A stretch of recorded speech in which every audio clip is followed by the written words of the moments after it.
Welcome to the American Institute of Stress's official podcast, Finding Contentment.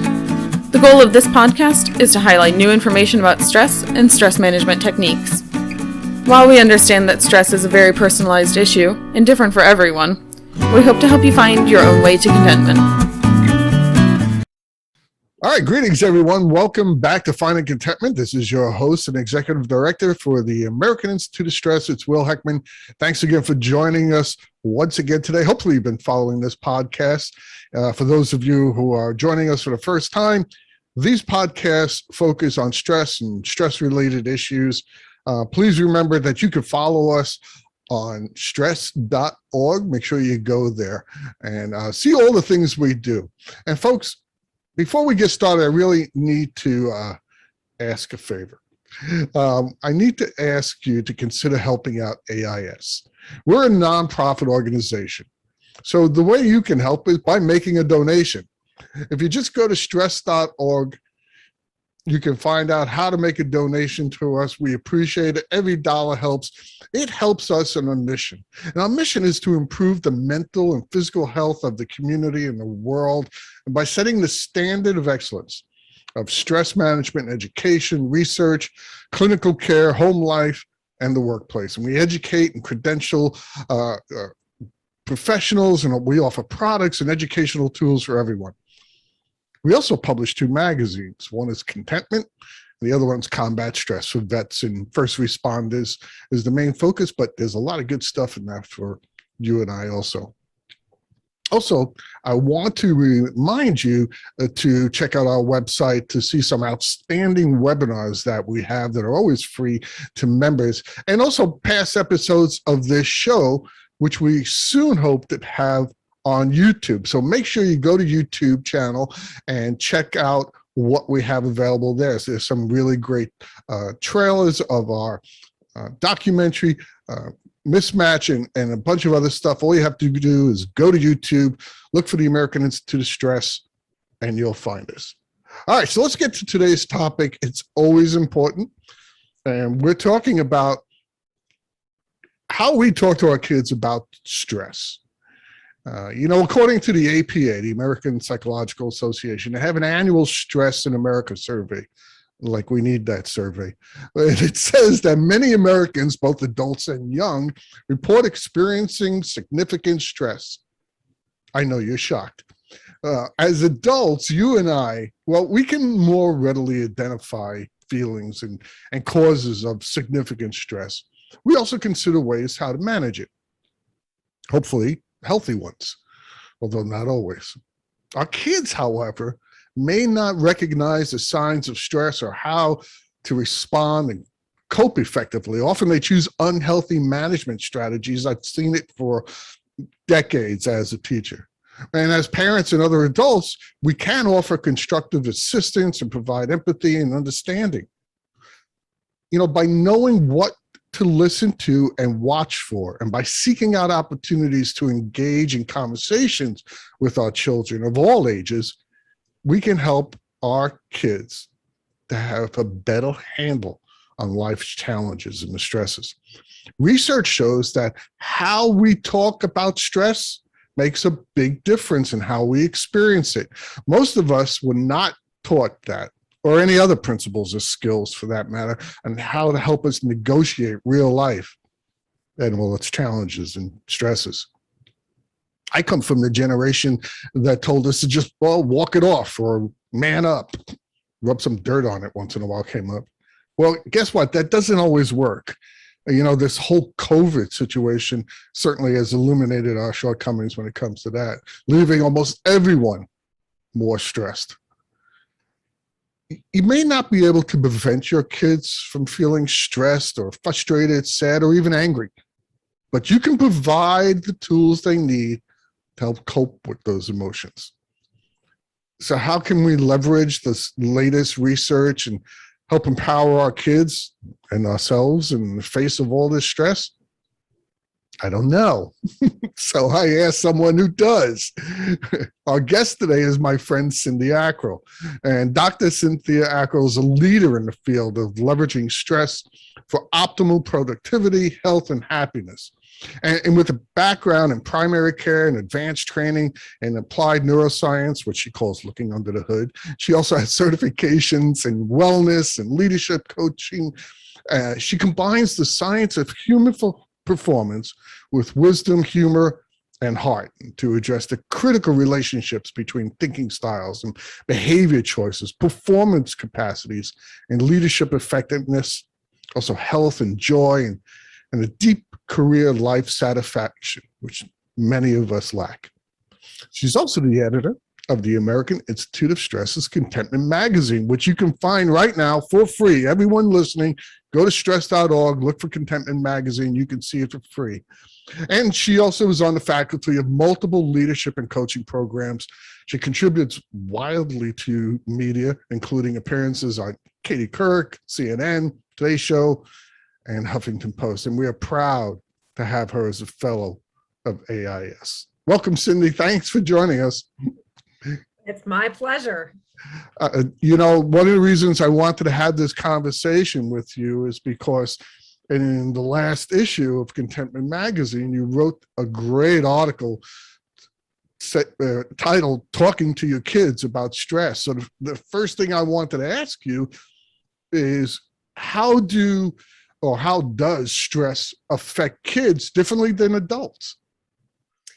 And it affects all of us in physical, emotional, mental, and spiritual ways. And by spiritual, I mean that feeling of connectedness or meaning. But for kids, that may manifest a little more differently. First of all, as you said earlier, they're not as aware of what's going on. They take everything personally. They're sweet little egocentric things. and stress, even as adults, stress makes us feel alone, as if we're the only person suffering whatever the challenge is. And that's amplified for kids because they have a lot less wisdom or perspective in life. So it can show up by changes physically, just like us, like headaches, stomach aches. You can show up as regression in maturity, bedwetting, acting out a lot more than had been, social withdrawal, school avoidance, or avoidance of particular activities, friends, a change in friends, change in eating, change in bowel habits even. And they don't understand the connection of the mind and the body for that. Well, actually adults don't understand it very well. So they're coming by it honestly, but they really don't. And so helping them with that can be really powerful to understand. I think we've seen a lot of resistance to discussing stress with kids, partially because, as we know at AIS, we weren't taught the right stuff about this. We just weren't. I mean, I went to medical school, got totally stressed out, and nobody could tell me a thing to do. No other physician could tell me what to do as I watched everybody burn out. Right. So luckily, AIS is vetting the science that's coming along with this so that we can find out what really does work, and then we can share it with our kids. But I think there's a resistance when I think as parents, we feel like we need to know everything about something before we can impart it to our kids or before we can help our kids. And that's not the case. I mean, we can be in this journey with them and learn some ways to talk about it where we're kind of partnering in the exploration of what we can do about the challenges of life and how they make us feel. You made a really good point. It's a journey. It's not like, you push a button and the stress goes away. It doesn't happen that way. Button? Yeah, I would. I don't know if if I had that button, I don't know if I would push it, because stress is a great learning tool also. Yeah, it is. And speaking of which, we know our kids learn by watching the adults in their lives. So one of the things I wanted to talk to you about, and especially the adults the kids are most close to, their parents, their grandparents, their teachers, other adults that they literally share their lives with. How does their stress, those adults, how does that stress play a role in the kids' stress? if you remember being a little kid and you wanted something, and Been a you long learned, time. yeah, well, I still want stuff. But you learned as a little kid to completely read your parents' moods, because you knew whether it was time, well, this is way before my time, to ask for an Xbox or not. I probably wanted a pinky ball or something, but Ooh, Pensy or Pinky. a paddle ball. But you knew how to read your parents' moods for safety, especially sadly for some kids, that's really important for safety. You knew how to read adults for convenience and for things that you wanted. We discount our kids' ability to read adults, but it's a skill that they learn very quickly for their own preservation. And because of mirror neurons that we all have as humans, we actually physically pick up on somebody else's stress. So one of the first things to do is to name that elephant in the room, instead of having our kids worrying about our stress, absorbing our stress, to recognize that they're picking up on it. I do this thing in workshops with leadership, and I'll ask people how they know when they're stressed, and then I'll ask them how their kids know when they're stressed. And almost everybody can answer. My daughter will say, "You're doing that thing with your eye," or "You're snapping at me."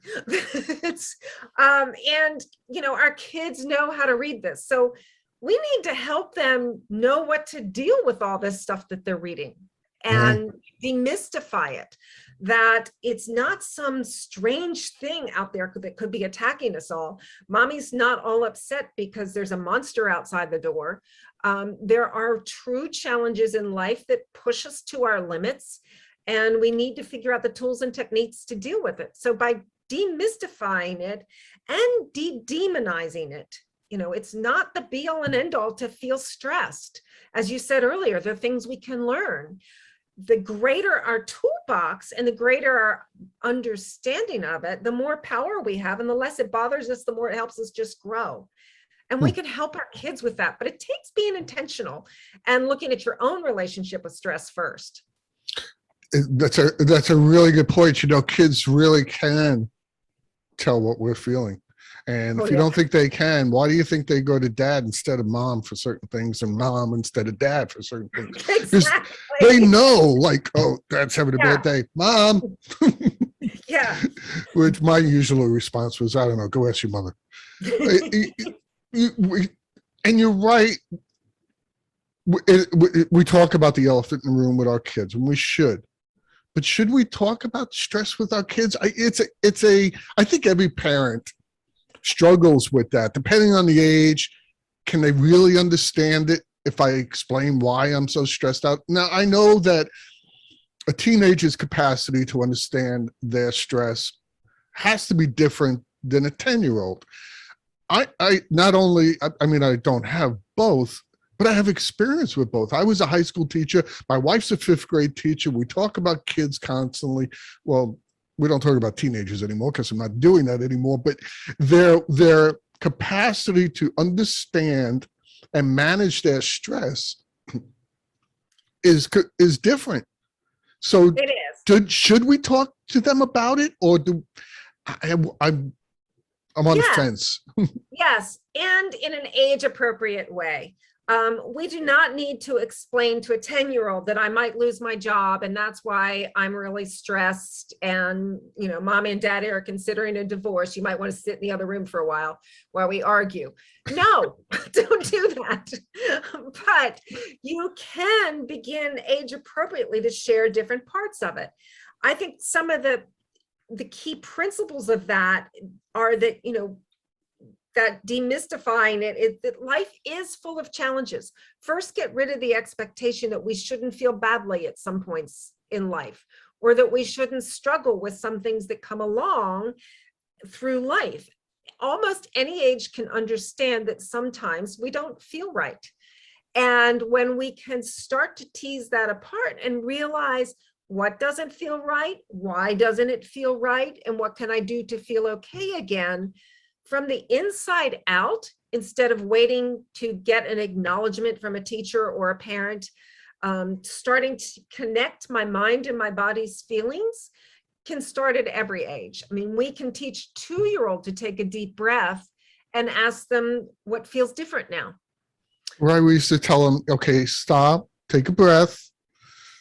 Tell me what the problem is. I remember, I did elementary school for a while too, and we sure did that. And I know we want to make our kids resilient. We want to make our kids strong and to be able to handle real life problems and the stress that comes at them constantly.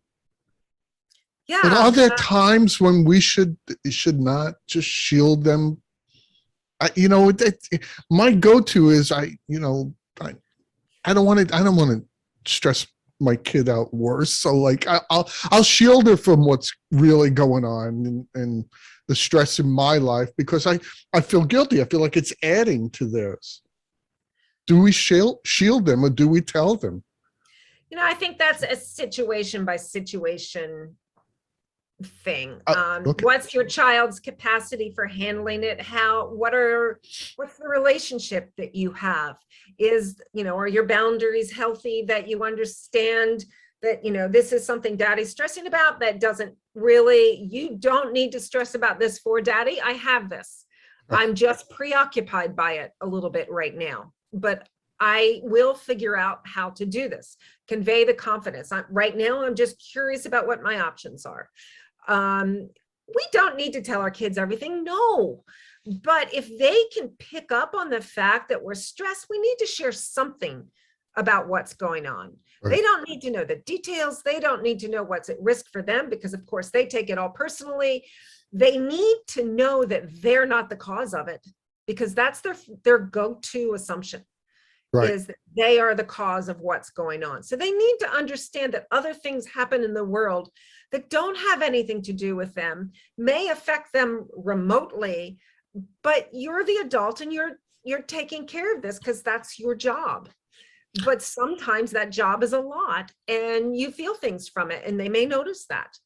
And I think that's a safe way of saying, it's about getting strong. It's about figuring out really clearly what's at risk, what my choices are and what I can do about it, and building a tool belt, sharing what you have found. The last time I was this stressed out, I did this and it really helped.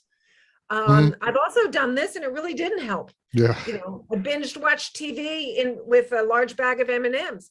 Unfortunately, at the end of that, my stress was worse. Really, that always helps me. Darn it, I know. Yeah, that was my answer to medical school, M&Ms. But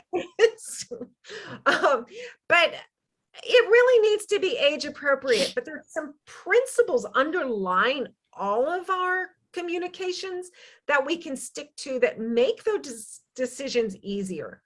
Are we empowering them with what we say?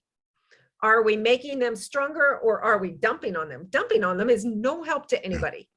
That's, but I know between my mother and I, we can really tell when the other one's stressed, and until we share, there's an added tension to it. Well, that's a good point. You like you say, they can tell you're stressed. You might want to filter it a little. And that's what that means. That's a normal thing to do. And again, it depends on their age, how much you want to share with them. I personally think it's important for them to understand what is going on, to see them, for them to be able to see that there is a way out too, that it is manageable. It is not the end of the world. And, kids can be dramatic and it's, oh my God, my like you said, my Xbox broke, my life is over. No, not really. You got, or when they get older, my car broke down. Daddy, can you fix it? So it's to teach them that there is a way through that stress is really important, and filtering it, how much we want to share with them and showing us that we were successful, just like everything else that we teach them shows them a little bit more on how to be successful. I wonder, something occurred to me, and I want to ask you this. You talked about, it's got to be age appropriate. Understood. Makes sense. It's just common sense. You don't talk to a 10-year-old like you talk to even a 14-year-old. Those 4 years in their life is a big change. What about gender? Do you think that plays a role in the way kids react to stress or the way they handle stress? To be really careful with that topic. Yeah, I understand. There are gender tendencies to handling stress. The female tends to have more oxytocin in response to stress, which makes us bond more. And our coping strategies that are effective for genders may be somewhat different. The principles are still the same. We need to breathe. We need to move. Right. We need to do things that help us get safe in a situation. I think as much as it's gender specific, it's also child specific. There are different personalities to kids. And so building up your own kids' strengths, helping them learn to notice what works for them, where their strengths come out, if they're old enough to even do a strengths assessment together and notice, this is what I bring to the table. I'm the more creative one in the family, and I love to brainstorm the ideas of what we could do, whereas I'm the more pragmatic one. I'm going to keep track of all the details, because if I have a list, I feel safer. Learning your own child's responses and having them own their strengths becomes really important. And you know what? I agree with you. I don't think gender plays as much a role as people think it does. And that's really why I asked the question, because people think, teenage girls are this and teenage boys are, this. Guys, I've worked with both. And I'm telling you, you can plug one into other thing. Boys act out a certain way. No, they don't. No, there's no specific way boys act out. Sometimes they act like anyone else, and so do the girls. And my daughter has acted out in ways that you would not expect. And it's like you said, specific to that child. And I also think you're right that recognizing the way they're handling that stress, and where they're the creative ones or something, that should be celebrated. I always thought that that positive reinforcement, that's the educator in me coming out, works wonders. So if they're able to handle that stress in a healthy way, I celebrate that too. Did great. As you were talking earlier, something occurred to me that is another principle that I strongly believe in, especially as a coach, is that as a parent, we don't have to have all the answers for our kids. That's not our job, to have all of the answers. We certainly want to. It feels really cool when you fix something for your kid or for anybody else. We love to fix things for people, but it's really not our job. And we don't have to have all the answers about the stress or the situation or whatever, but we can ask more than we tell. The more you ask your child what their experience of it is, then your answer to them is tailored to what they need, not what we think we should be saying. We are so often totally out of, I want the wrong term here. We are so often completely wrong about what's going on. Clueless. Absolutely. So unless we ask more and ask, we're not going to find out what the real deal is. And you're right, kids tend to act out, and they're not adults do this too. We blow up when somebody cuts us off in traffic, and what we're really mad about is a conversation we had 2 hours ago. Right. And they don't connect it, so how do we expect them to? But we can help with that by asking the right questions.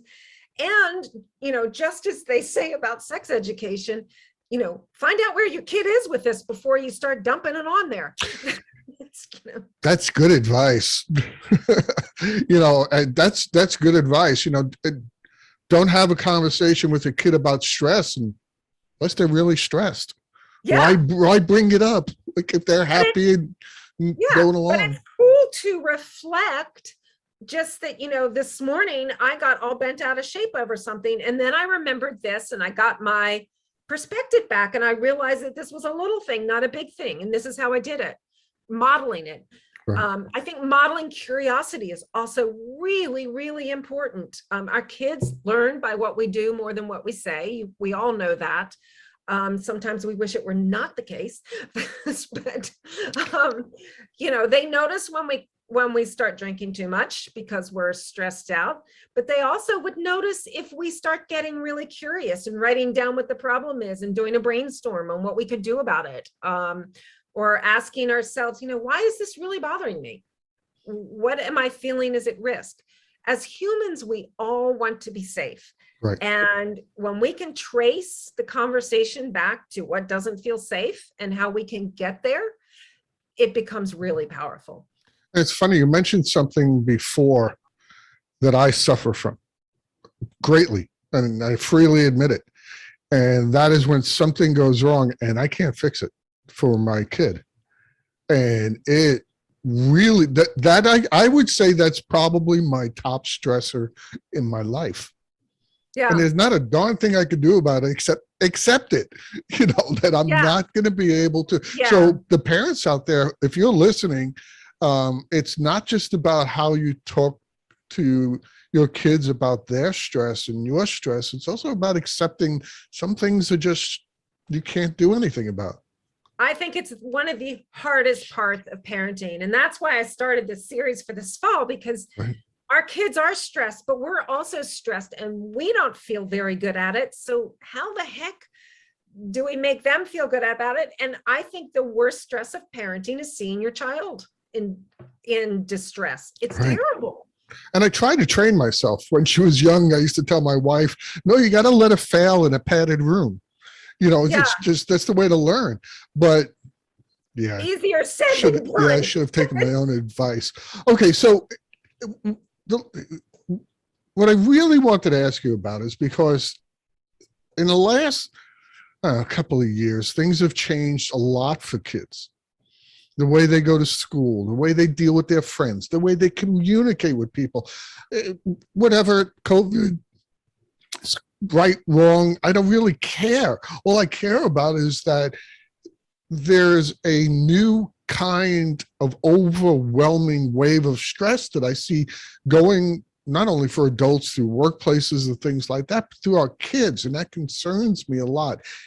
Do you have some strategies that we could do to maybe, or maybe some skills we could work on with them? Like you said, I don't want to be preemptive and bring up the stress if it hasn't happened yet, but ongoing, I'd like to teach kids how to be more resilient. How do we do that? I actually would push back on that. Get preemptive. I mean, don't dive into a stressful situation, but it is easier when they're calm and happy to talk about what you would do in a situation. Good point. What have you learned so far that makes you strong? What's in your tool belt? Depending on the age of the kids, what superpowers do you have in the face of life? If you were going to build a cape or a tool belt, what goes in it? And just the superpower of awareness, learning to connect mind and body, self-calming, demonstrating them in, maybe it's a reflection after they've been bent out of shape over something. You cannot have a rational conversation with your child in the middle of a temper tantrum. And I just love watching that in public. You're in the grocery store and this mother's, explaining that there's not enough nutrition in the cereal box while the child's kicking and screaming they can't have that cereal. Did that child process anything that mother said? No. It made the mother feel better in the moment. Right. But you can demonstrate later when they calm down and have the conversation, how much easier it is to have a conversation, to think of things when you're not upset, and that you have this ability to breathe yourself out of upset, to get smarter, that your brain works better when you get calm and you can come up with better ways to do things. So just little pieces like that can really add up to recognize that in the moment, you need to use a different superpower. This is not the one. I love that you're calling them superpowers, because the kids will so relate to that.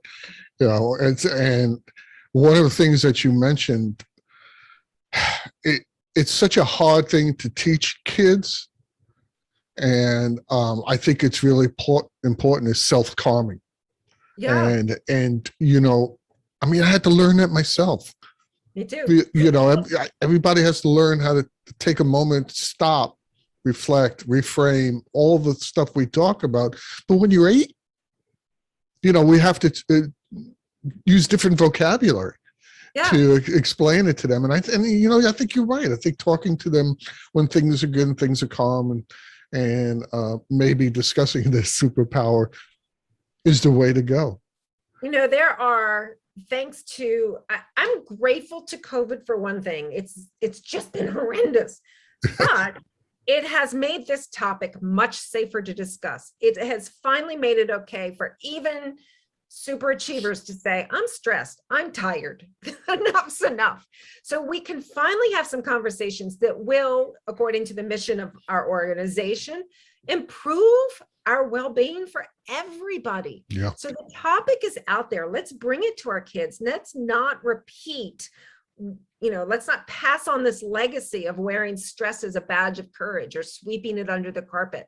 Let's make it something real that can be dealt with as you learn skills throughout life, and change the expectations, because expectations, like your expectation that I should be able to fix everything for my daughter, you know, it's not right, but it's I know, and I still think it. yes. You know, it's like my expectation of what kind of doctor I was going to be and how perfect life was going to be. Yeah, right. That didn't serve me. But we can help kids start to recognize that with some questions. You know, what did you think should happen? Who do you think you should be in this? Who do you want to be in this? What kind of friend do you want to be? How does that feel? You know, the questions have such power, little bit at a time, because, you know, we tend to want to inundate our kids and make sure we fixed it completely. And that's just not the path. It's a journey. You're so right. And that's one of the reasons at stress.org that we have special sections for kids with stress, young adults with stress. You can find it there. They're on our tabs and stuff like that. And it's also why Dr. Cynthia Ackrill is writing a series of kids in stress. And all of you guys who are listening, I expect you to read this issue of Contentment, because that article is in there and it's really great. Cindy, I want to thank you for doing this today. I mean, we could talk about this for a long time. By the way, if you're listening to this, I have convinced Dr. Ackrill to do a webinar for us. And so you'll have to go on our site and see when that is, and make sure you register for it. It is going to be phenomenal. Cindy's very entertaining and certainly very knowledgeable as a leader in the field of stress management. So you're going to want to see that. Cindy, thank you. Thank you for always doing. I always love talking to you. You make me laugh. It's a lot of fun. I want to leave one little pearl. Please. That it sounds funny, but Pinterest. If your kids are stressed, check out Pinterest on this topic. There are some amazing tools and feeling charts and games to play with kids and breathing techniques. Yeah. Such creative moms have been out there, and creative teachers coming up with little tools that will just inspire you. First of all, let you know that everybody's dealing with this. And secondly, find what works for your kid. That is a pearl. And I've said it before, and I'm going to say it again. The worst thing you could do about stress is do nothing. Yes. So don't just sit there and say, oh God, she's in a mood again, or he's in a mood again. My kid is just going off the rails. No, do something about it. Be proactive. Listen to Cynthia Ackrill. Read her articles. Find out something to do. I want to thank you for joining us again today. And again, if you want to find out more about Cindy and the great work she does, just go to cynthiaackrill.com or to stress.org and you'll find her there too. But if you go to those two sites, you'll find out a lot more information and a lot more things that you can do about this, more than we can cover in one podcast. All right, that's going to be it for today. This has been your host, Will Heckman. I want to thank you again for joining us today. Don't forget, follow this podcast. Send in those reviews. I most of the time love hearing from you guys. And again, remember that your support helps make these podcasts and all the rest of what we do possible. And just as we said, just as stress is different for each of us, there is no one stress reduction or management strategy that is right for everyone. So that means you need to join us next time as we explore more stress management strategies and insights. And remember, again, visit stress.org, gather information, gather those tools and techniques. And I hope the information that you heard from Dr. Ackrill and myself today will help you to live a healthier, happier, and maybe even a longer life. Good day, everyone.